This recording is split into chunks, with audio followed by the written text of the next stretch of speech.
Again? It's work. I have no choice. I'll be back Sunday night. We've been married for 10 years. About 5 years ago, my husband got promoted to a managerial position and started going on weekend business trips out of the prefecture more often.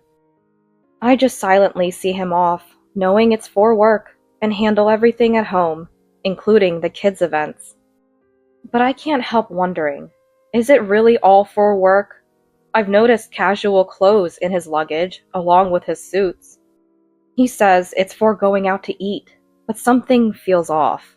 It's unlike my husband, who usually avoids extra effort to do something like that. I'm Casey, a 40-year-old housewife. We have two elementary school-aged kids. My husband works in sales at a manufacturing company.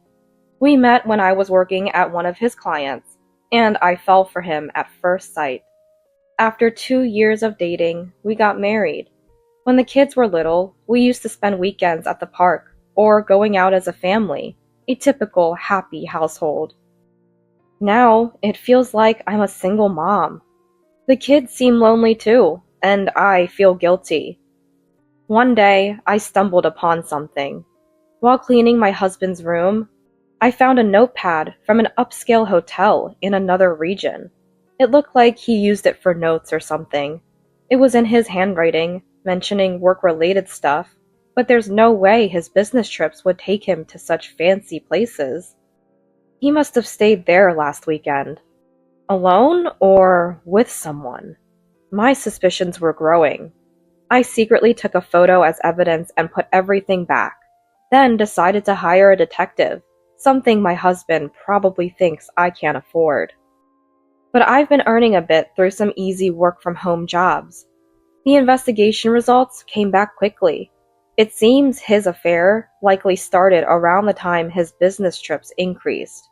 The other woman is a fifth-year employee at his company. He used his managerial position to take advantage of a newcomer. Despicable. The detective was amazed at how easy it was to gather evidence, as my husband barely tried to hide it. He was spending 2 nights a week at the woman's apartment. Apparently, his company has 2 days of early leaving per week, and he'd spend those evenings with her, pretending to work overtime and coming home late. It's astonishing how he managed to complain about being tired or overworked at home. He started the affair right when he became a manager and stopped receiving overtime pay, so I never noticed the discrepancy. Unaware that I was onto him, he kept coming home late from work every day.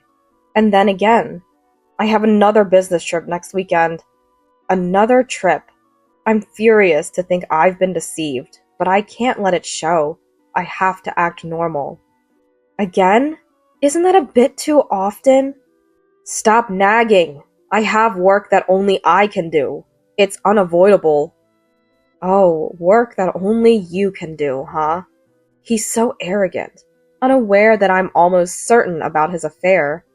I know it's for work, but where's the trip this time? San Francisco? Hey kids, Dad's going on another trip, so he'll bring back souvenirs. What do you want? He quickly changed the subject to souvenirs and went to the kids. Looks like his next trip is to San Francisco. Then the weekend arrived. Well, I'm off. Take care. You'll be back Sunday night, right? Yeah, I'll have dinner out. To an outsider, we'd seem like a loving couple. He's off to his overnight affair from Saturday morning, spending the whole weekend, including Sunday dinner, with her. Unbelievable. I was furious, but as my husband left through the front door, I couldn't help but say to his back, "Enjoy your last affair trip." With that, I closed the front door. Huh? I thought I saw my husband turn around, but by that time, I was already inside. Now, it's time to put my plan into action. It's going to be busy. First, I have to pack up everything before the moving company I arranged arrives. My mom picked up the kids and took them to a theme park. They'll be staying there for the weekend. I feel sorry for the kids, having to leave home without understanding why. but it's all that man's fault. I never knew I had this kind of strength in an emergency, even though I've been a relaxed housewife all this time. In no time, I managed to pack everything and hand it over to the movers. I had the essentials for the kids sent to their father's house, and the rest went into a storage unit for now. Next up, San Francisco. I had the detective find out which hotel my husband and his mistress were staying at. My careless husband made the reservation under his own name and paid with the credit card I manage. That's how I found out about the hotel so easily. He's always been in charge of the finances, after all. I can't believe I never noticed. I waited at the hotel for a few hours. Maybe they were sightseeing. Holding hands, my husband and his mistress entered the hotel. So that's the type of woman he likes. Embarrassing at his age. They were a couple that made you look away. They must have felt free, being in San Francisco where they knew no one. I saw them lining up at the front desk for check-in. I decided to ambush them from a sofa in the hallway leading to the elevators. When they finished checking in and walked toward me, they seemed so absorbed in each other that they didn't notice me, despite no disguise. I stood up and walked straight towards them, intentionally bumping into them. Only when we nearly collided did my husband and his mistress turn to face me. The woman, who obviously didn't know me, looked annoyed, as if to say, "Who is this woman? Get out of the way." My husband, however, turned pale. His eyes were wide and his mouth agape. Why is she here? Though he didn't say it, his face conveyed his shock. The mistress, still holding my stunned husband's arm, tried to hurry him away, but he couldn't move. I couldn't help but laugh, thinking about how he must be scrambling for a plan. "Here I am!" I said it, brightly, with a smile. "No, I mean, why are you here?" My husband was clearly panicking. It's confusing. Finished with work already? That was quick. He didn't respond. I looked at the woman, who was still clinging to my husband's arm, and gave her a thorough once-over, then smiled sweetly. "And you are?" I asked, almost ready to burst into laughter. My husband, flustered, quickly shook off her arm. "Well, she's a subordinate, and—" He stumbled over his words. "A subordinate you're arm in arm with? How interesting is your company?" But I let it slide. Then I turned to the mistress with a smile. "My husband always receives such great care from you. I'm Casey, his wife." The mistress finally realized the situation and hurriedly distanced herself from my husband. "You two were checking in so cozily, weren't you?" I said, as I showed my husband the photos I had secretly taken. He looked panicked. "Hey, this photo... No, it's not what it looks like. You're mistaken." He was still trying to deceive. "It's just your imagination." "There's no way that's true. Can't you come up with a better excuse than that?" "Well, it doesn't matter. I achieved my purpose in coming to San Francisco. I'm heading back now. Let's talk after I return from my business trip." I waved my hand and left the hotel. What those two did after that, I have no idea. But my husband came home as planned on Sunday night. I had wondered if he wouldn't come back at all, or in what state he would return. But, "I'm home! Hey, Casey, are you there?" he yelled. I see. So he's chosen the angry approach, trying to intimidate and cover up his faults. As if I'd let him. "I'm here. If you're there, at least answer!" He tried to scare me, but when he opened the living room door, it was he who got scared. And no wonder. Not only was I there, but both our parents were waiting for him to return. Everyone stared at my husband in silence, and it was his father who spoke first. "Sit down, there." Before my husband returned, I had shown both our parents his behavior over the past 5 years, the detective's findings, and the photos and evidence I gathered in San Francisco. His usually cheerful and mild father, Cody, spoke in a stern voice, and my husband flinched, sitting uncomfortably in his chair. "Do you have anything to say? If so, I'm listening." It's impressive how powerful a normally calm person can be when angry. With just one sentence, my husband straightened his posture. "No." He seemed unable to say anything. He was probably trying to gauge how much we knew, and what his next move should be. "I heard everything from Casey. About yesterday in San Francisco, too. And the photos. What in the world have you been doing?" My husband's expression vanished, and he offered no rebuttal. It was a silent standoff between Cody and my husband, but as neither spoke, I stepped in. "I always thought something was off. Then I found this in your room and had it investigated." I showed him a photo of a hotel notepad with the hotel's name that I found in his room. He looked shocked, but everything was already out in the open. Realizing he could no longer hide it, he slowly began to speak. "It just started as a game. I thought she was kinda cute, and then... I'm sorry, I never meant to take my family for granted." "Really? What are you even saying? You didn't mean to take your family for granted? Going on affair trips several times a month, missing the kids' events, and leaving everything to me. And you say you weren't neglecting us? How can you even say that?" "Don't joke with me. You just wanted to have fun with a young woman, didn't you? Dumping everything on me, living the high life. Always me alone at events where other couples are together. What do you think I felt? You never even imagined, did you?" The more I spoke, the angrier I got. "You never really understood what being married means, did you?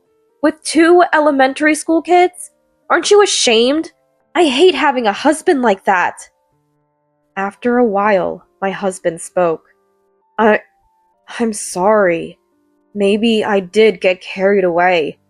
I apologize." He apologized. What good does apologizing do now?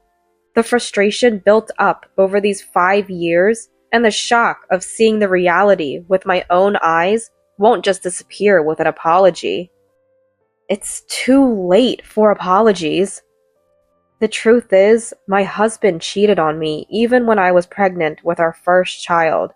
I still loved him very much back then, and forgave him because he apologized desperately, but not this time.